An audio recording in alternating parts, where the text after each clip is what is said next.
Je suis candidat sur Mâcon 1 pour le Front de gauche.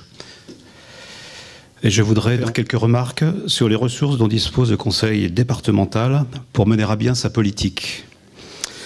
Le conseil départemental subit de plein fouet la baisse de dotation de l'État en conséquence de la politique d'austérité menée par le gouvernement.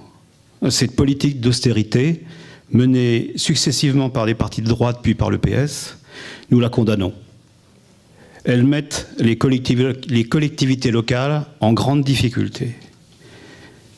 Le conseil départemental possède une marge de manœuvre importante pour sa fiscalité. Il est le seul juge des taux respectifs à appliquer. Mais outre le fait que la fiscalité locale est totalement injuste puisqu'elle n'est pas basée sur les revenus, elle est en Saône-et-Loire trop élevée. Il ne peut être question donc pour nous de faire porter de nouveaux efforts à nos concitoyens lourdement touchés dans leur pouvoir d'achat. Nous le disons donc haut et fort, il ne peut y avoir de solution réelle dans le cadre des politiques d'austérité menées par le gouvernement Hollande-Valls. La question d'un meilleur partage des richesses et la lutte contre les fraudes fiscales sont au cœur de ces élections. Nous pouvons cependant faire des choix dans le budget d'investissement du conseil départemental avec un fort marqueur à gauche.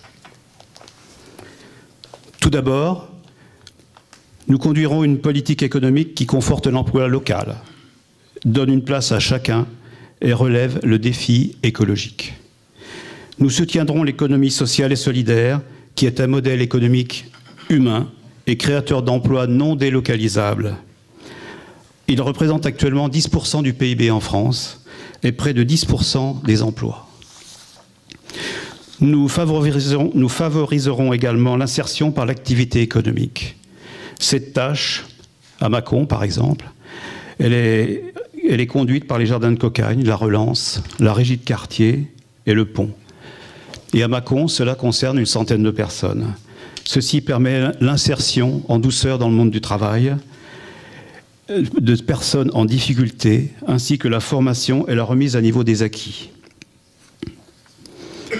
Nous constituerons des réserves foncières pour favoriser l'action des maraîchers, bio de préférence, ou toute activité agricole nécessitant de petites surfaces pour par la conservation, la réaffectation et voire l'acquisition immobilière.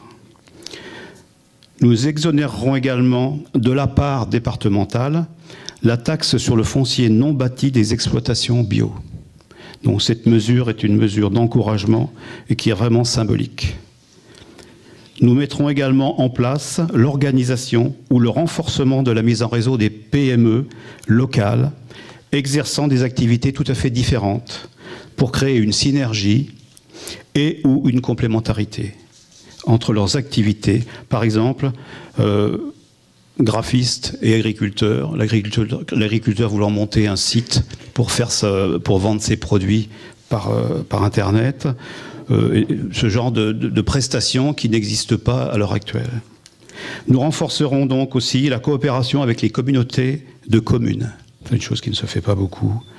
Et nous, bien sûr, nous consulterons les citoyens et les fonctionnaires territoriaux sur tout nouveau projet.